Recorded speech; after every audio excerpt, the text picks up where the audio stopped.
Hello everyone, Ogre27 Kane here today, and I want to do a review of Subnautica for the Nintendo Switch. Let's do an overview of this game, figure out what it's all about. Well, this game is an open-world survival adventure game, and it takes place on a planet that's completely covered in water. Yes, there are a couple little land areas, you'll see me explore a little bit of one in this, but the majority, about 95% of the landmass, is underwater. There is a big ship that you crash land on too that you get to explore, and I'll show a little bit of that off as well. But once again, the majority of this game is still underwater. So if you have problems with deep sea ocean or big expanses of water, this game might freak you out a little bit because it's kind of overwhelming in its size, especially when you're just learning it and discovering all the different plant and wildlife to it. Well, let's start off with the first category, the gameplay. Well, as I kind of stated already, this is a survival game.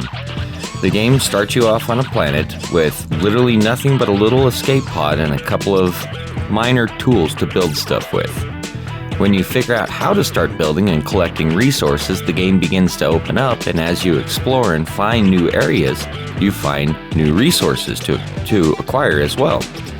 The tools and the different options that you can build in this game are the majority of the gameplay, as you'll find them as what you need to complete the quests and tasks at hand to figure out how to escape the planet. Your whole goal in this entire thing is just getting off this planet.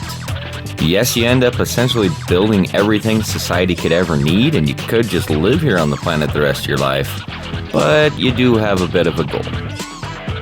Now, I chose not to do a combat section for this game because there really isn't any combat.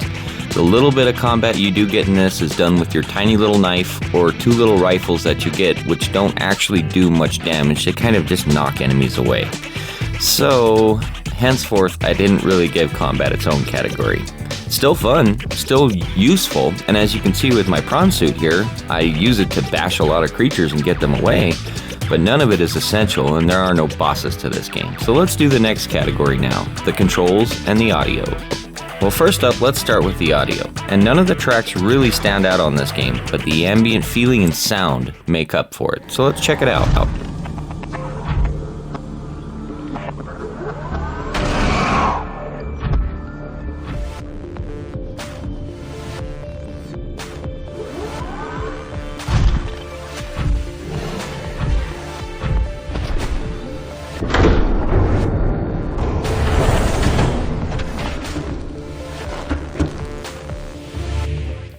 Pretty cool, huh?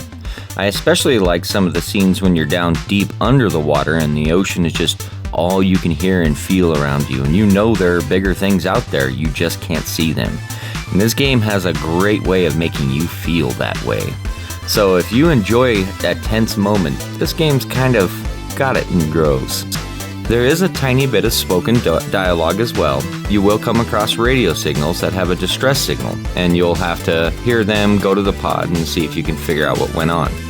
But other than that, that's about the majority of all the voice acting you'll get in this game. So let's talk about the controls a little now. Now, the controls in this game are very similar to just about every other first-person shooter or adventure game you've ever played. You have essentially a hand that controls and dictates all of your actions, and then you have another hand which can help you secure and control things, but it's honestly kind of useless. Because there's no combat though, you don't really need a very Twitch-like control scheme other than the fact that you need to be able to respond to sounds that you hear in quick movement. But other than that, I would say the control scheme really does its job, and the amount of options they allow you for changing the sensitivity and inverting things and controlling the HUD and depth of clarity and field of view and all the other options kind of make it well worthwhile. So play around with the controls and find the scheme that works for you. Let's do the story now. The story in this game, as I stated, is pretty bare bones. There's not a lot there. You're essentially an astronaut who's traveling across space. Something really bad happens. You're going to figure out what's on this planet. You go to the planet sucks you in, crashes your ship, and everybody dies except for you. Now you spend the entire game essentially looking around to see if there's any other survivors, but I'll break the news to you now. You're alone on this planet. So, it's a little scary, a little intimidating, but there's really nothing else to it. Other than that, you find some aliens, learn their technology, figure out what's going on with them and their plans for the planet, and then you make an escape. It's really that simple. I didn't really put a lot of time or effort into the story. There's really not that much there to keep you going. But it does allow you to figure out what's going on in certain locations, so it serves its purpose. Let's do graphics and animations now. Well, I'll be honest here. This game really impressed me graphically. I didn't know what to expect. I had seen it only on PC before this, and I didn't know that they could really do a good job porting this over to the Switch. Once again, this game is giant, and there's a lot to explore. You will see issues with things like pop-in, and you'll see some frame rate jumps every here and there, but nothing too crazy, nothing that stopped me or impeded my experience. I truly did have a lot of fun with this game, and I think it only crashed on me maybe once or twice. Other than that, it's pretty darn solid. The animation quality as well is top-notch. As you can see here, my hands move around with mannerisms such as floating around in the water, opening up my ship, or utilizing my tools and building things. The animation quality of the monsters and the creatures is really good too. The only thing that's kind of weird is their collision detection doesn't really match up sometimes with the textures in the walls and other creatures, and so they will bounce in and out of each other. And as you saw earlier in this video, I had a Reaper Leviathan come all the way through into a catacomb out of nowhere. Did not expect that. So you will see some weird stuff, especially when the pop-in happens. But other than that, I would say the graphic and animation quality is really top-notch on this, and I'm impressed with Bandai Namco. I know that they're pretty good with doing a lot of this kind of work, but this is definitely one of their best in my opinion. So, let's hit the conclusion now. Well, in conclusion, this game was an absolute blast. I played this game for probably about 80 hours. I explored just about every nook and cranny on this island, found just about everything I could, build every piece of equipment. I have a solid little base, I have all my subs and equipment. I really enjoyed it. But not only did I enjoy it, my daughter Dovahkiin enjoyed it. And a lot of the reason for that is this is a survival game that allows you to customize every single option.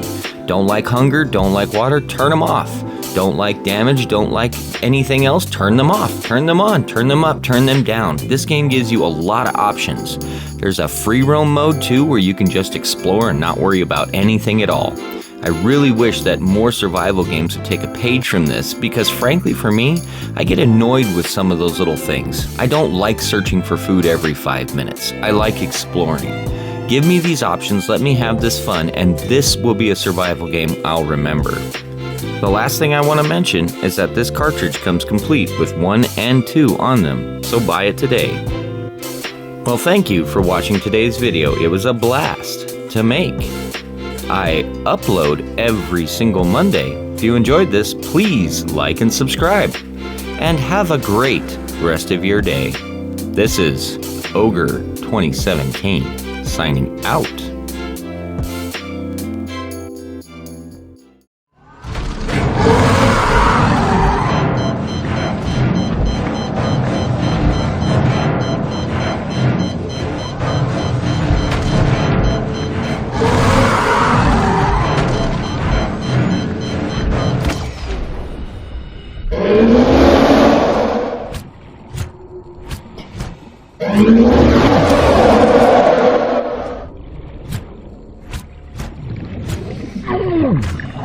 Oh.